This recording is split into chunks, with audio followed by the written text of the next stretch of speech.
Agent कौन हैं जो बच्चों को यूरोप पहुंचाने के बहाने गैर कानूनी इंसानी स्मगलिंग का धंधा चलाते हैं? आखिर इस सियालकोटी लड़के को कौन से ख्वाब दिखाए गए?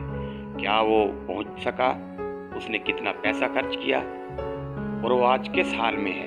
ये सब कुछ बहुत जल्द वारिस पाकिस्तानी टीवी पर।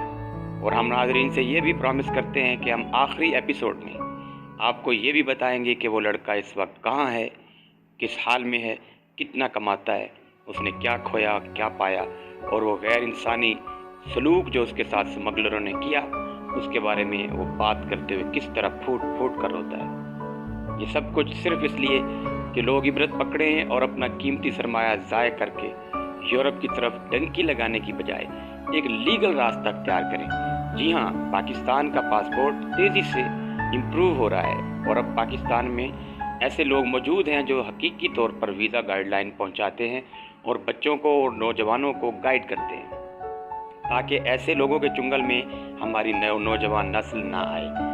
आप देखिएगा बहुत जल्द ये एपिसोड नंबर 1, सियालकोट के उस लड़के की दास्तान जिसने बगैर किसी दस्तावेज के सफ़र किया सियालकोट से लाहौर, नहीं सियालकोट से लंदन की तरफ। बहुत जल्द इंशाल्लाह आपका मुंतज़िर रहूँगा, आपके फीडबैक का मुंतज़िर रहूँगा। चैनल को ज़्यादा से ज़्यादा सब्सक्राइब करें। 200 सब्सक्राइबर पूरे होने पर मैं इस चैनल की तरफ से अपने तमाम चाहने वालों को मुबारकबाद पेश करता हूँ। अस्सलाम। आपका एंकर, आपका होस्ट वारिस पाकिस्तानी।